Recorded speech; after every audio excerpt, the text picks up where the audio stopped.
Salamat! Laman yung traffic natin.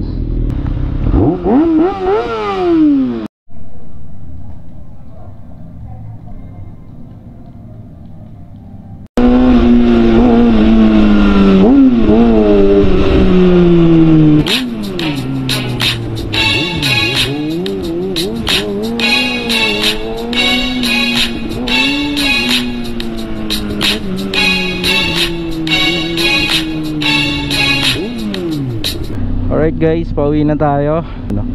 Meron lang tayong inabot actually. Tapos ayun, after natin iabot yung dapat nating iabot, ayan, gayak na kagad tayo pauwi dahil meron pa rin tayong lakad. Business matter pa rin syempre. Naman tayo laging busy. Baga syempre kailangan nating magbanat ng buto dahil hindi naman sapat yung ating kinikita. Huwag kang magpahinga! Magtrabaho ka! Para maging mayaman, so kailangan marami tayong diskarte para maabot natin yung mga pangarap natin sa buhay. Hindi man tayo talagang ganong kagaling sa negosyo, hindi naman tayo very successful businessman, pero masipag tayo, kaya kahit pa paano yung mga pa-sideline natin napagsasama-sama natin, lumalaki rin. So alright, uwi na tayo. Ito lang mahirap sa big bike pero pag umaandar naman yung big bike, wala nang problem dahil magaan na siya pag umaandar. Andaan pa tayo ng Divisoria. Bibili tayo ng 30 kilo na mani. Dapat pa tayo more, kaya lang feeling ko hanggang 30 kilo lang ang kaya kong dalhin dahil mako-compromise yung handling natin sa big bike natin, lalo't napakabigat, no?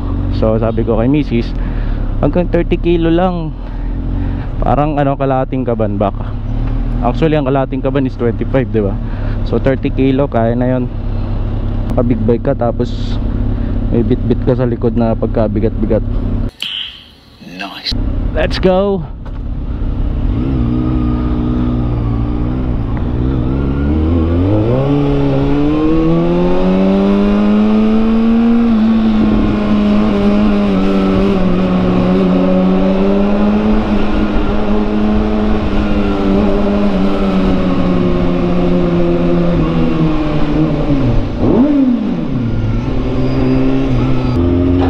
Na. So, syempre ingat tayo dahil nag-iisa lang tayo. Hirap na madisgrasya, walang nakakaalam or walang mag-aalalay sa'yo, diba?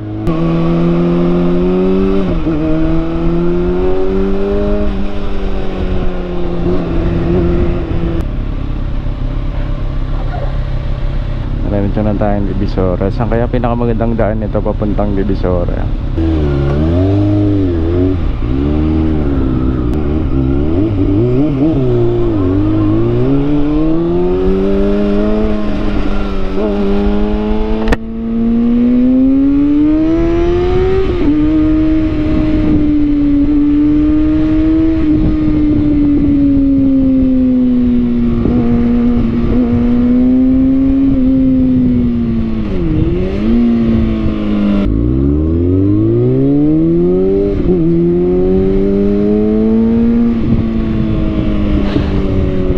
Time na.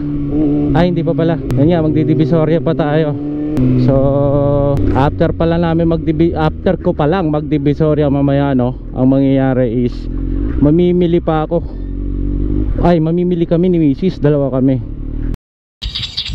Para bukas diretso delivery na lang dun sa other business namin, Walang magawa. Mga biglaan kasi to. So ngayon ko na bibilin tong sa Divisoria. Bukas medyo mababawasan na yung mga gagawin namin bukas. Para bukas konti na lang yung pamimili namin, tapos rekta delivery na. Siyempre kasama ko na naman si Mrs. niyan dahil kulang kami sa time, kaya isasama ko siya bukas sa pamimili dahil toka siya dun sa pamimili, yung mga bibilin namin. Ako naman toka ako sa mga delivery. Actually, naawa nga ako kay sis dahil grabe, busy niya. Namimili siya sa madaling araw. Gigising pa siya ng tanghali. Nakapagpahinga siya ng bandang alas 9. Gigising siya ng tanghali para bumantay naman doon sa tindahan. Wala naman kaming ibang maasahan kasi yung inaasahan namin ay hindi rin naman niya kakayanin lahat yan. Kaya ayun, kaya yung naiintindihan ko din si Mrs. na inaalalayan niya yung pinakang ano namin, pinakang katiwala namin sa aming negosyo.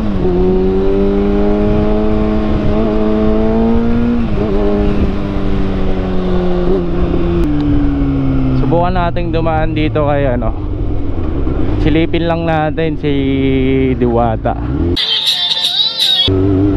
Hindi naman tayo magko-content ngayon dahil marami tayong lakad, no? What?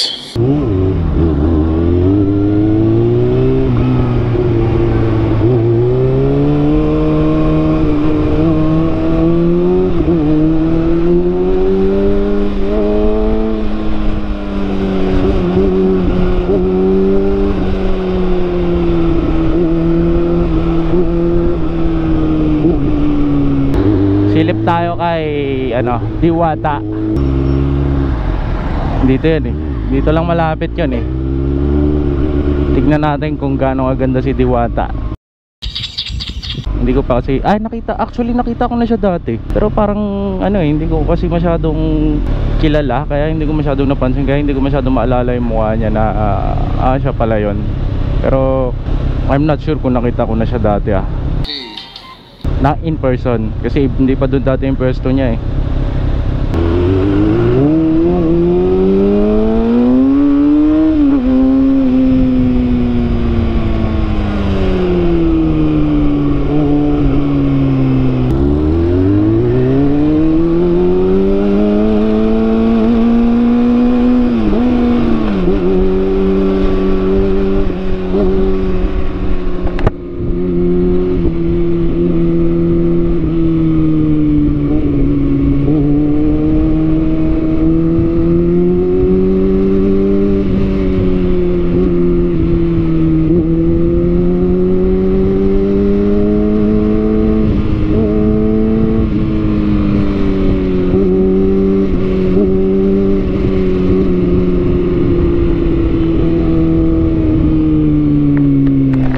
Alam ko dito banda guys yung kay Diwata eh.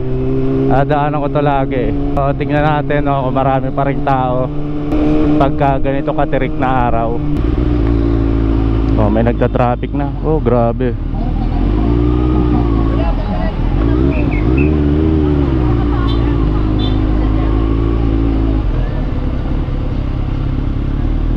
Nandiyan ba si Diwata? Grabe, daming tao pa rin, no?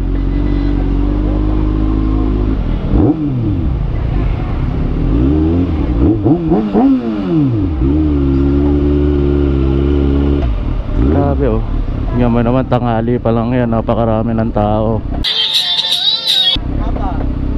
Kaya hindi natin alam kung pipila tayo.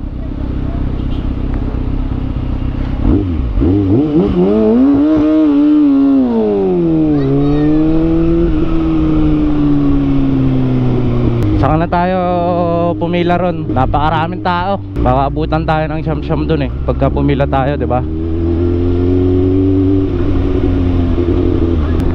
Yung mga tao ni Diwata request ng ano eh, request ng bomba. Bumubulong pa. Oh my God! Sayang, ang init eh. Siguro dapat pagka pumunta ako dyan eh yung ano, yung gabi. Kaya lang ang problema naman sa gabi eh sobrang daming tao, no? Ni Diwata, naku-curious ako bakit napakaraming kumakain. For me kasi parang ano lang, siyempre sa kabila ng pinagdaanan ni Diwata na hirap sa buhay, 'di ba? Parang naku-curious lang yung tao sa kanya na gusto siyang makita dahil ganun siya katibay. Sa dami ng pinagdaanan niya ay lumalaban pa rin siya ng patas, 'di ba? Tapos syempre ayun, gusto na rin natin matikman yung ano niya, bares niya.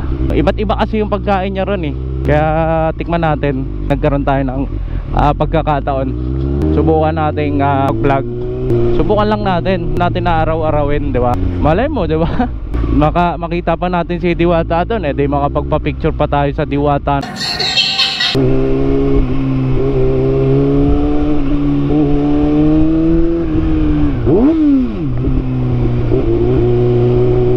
Grabe naman mag-cut si Tatang. Hinay-hinay lang, Tang. Madidisgrasya tayo niyan, Tang. Bomba daw eh.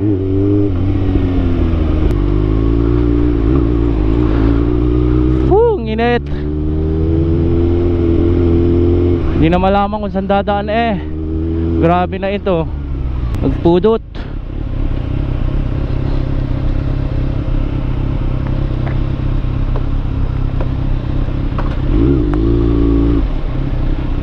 Init sa Pilipinas talaga.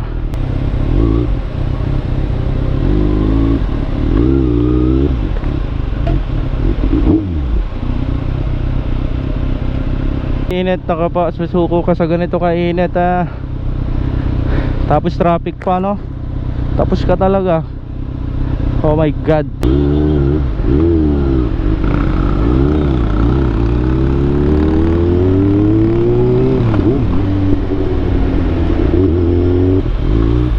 Ay, di umabot.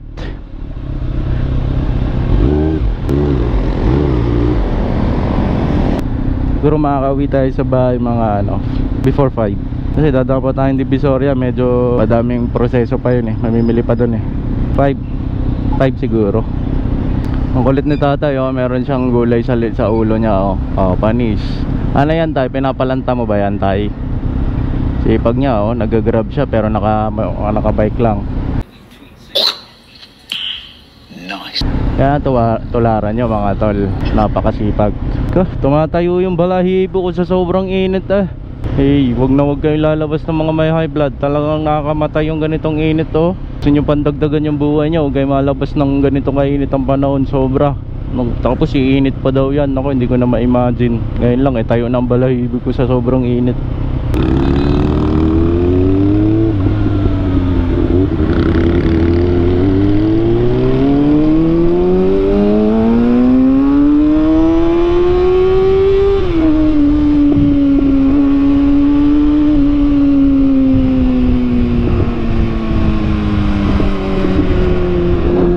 First gear 90 agad, hindi pa sagad. Grabe tong motor na to, kakatakot.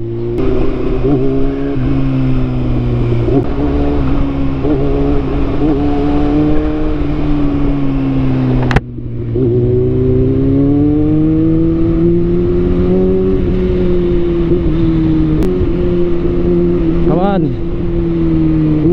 nadidisgrasya ka dyan tayo, huwag ka masyadong didikit sa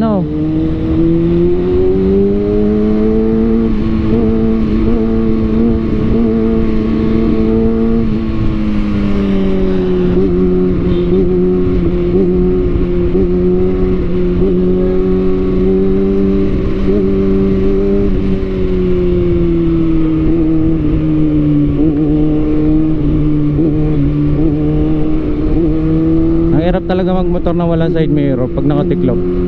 Hindi talaga ako sanay na magmotor na walang side mirror.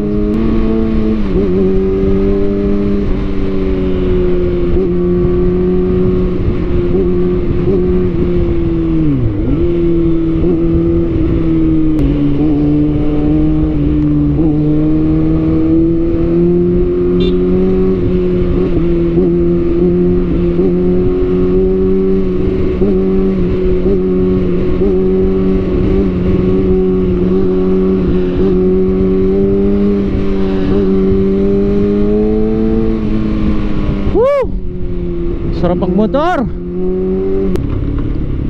Dito tayo, tago tayo sa lilim.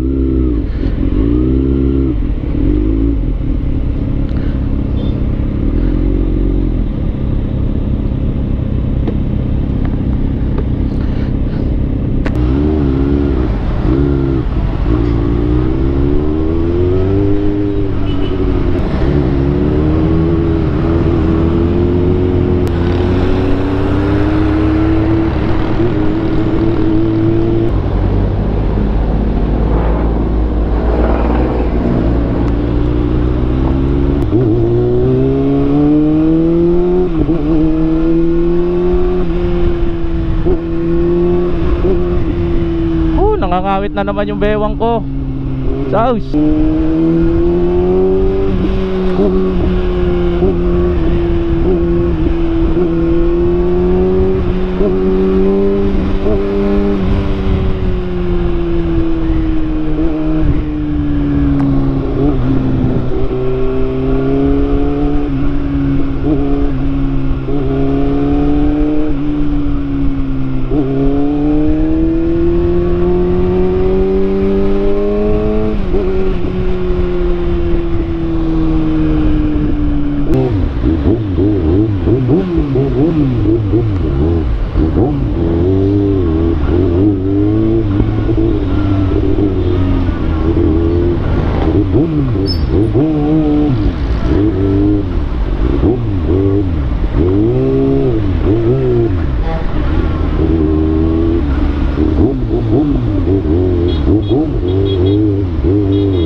Lapit na tayo sa Divisoria mga tol.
Oh, huli ka na naman.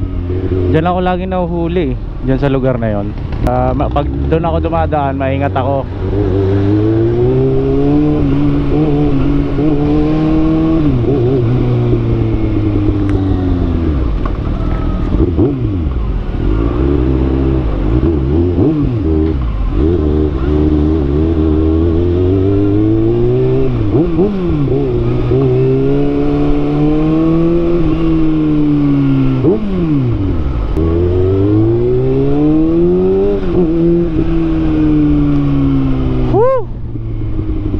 Etong lugar na to dati, dito ako madalas bumili ng prutas. Until now naman bumibili tayo dito. Pero dito dati mas madalas. Siyempre habang nagtatagal, di ba? Marami tayong natututunan. Dumadami yung alam natin na bibilan. Iba-iba yan. Kung saan mas mura, siyempre.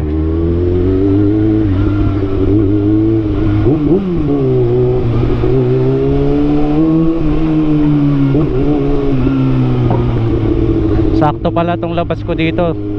Doon sa Manian bibili kasi tayo ng mani. Doon sa pinakang supplier bagsakan.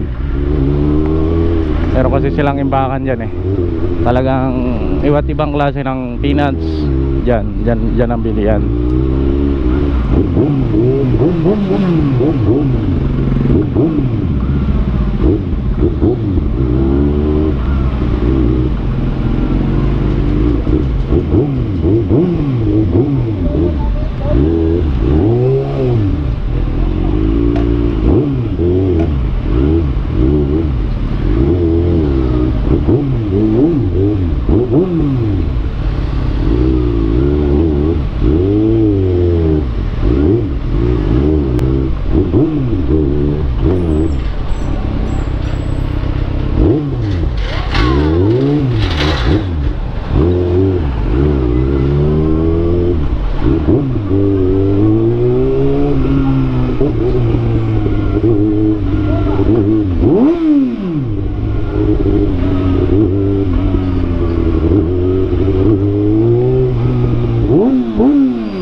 Salamat.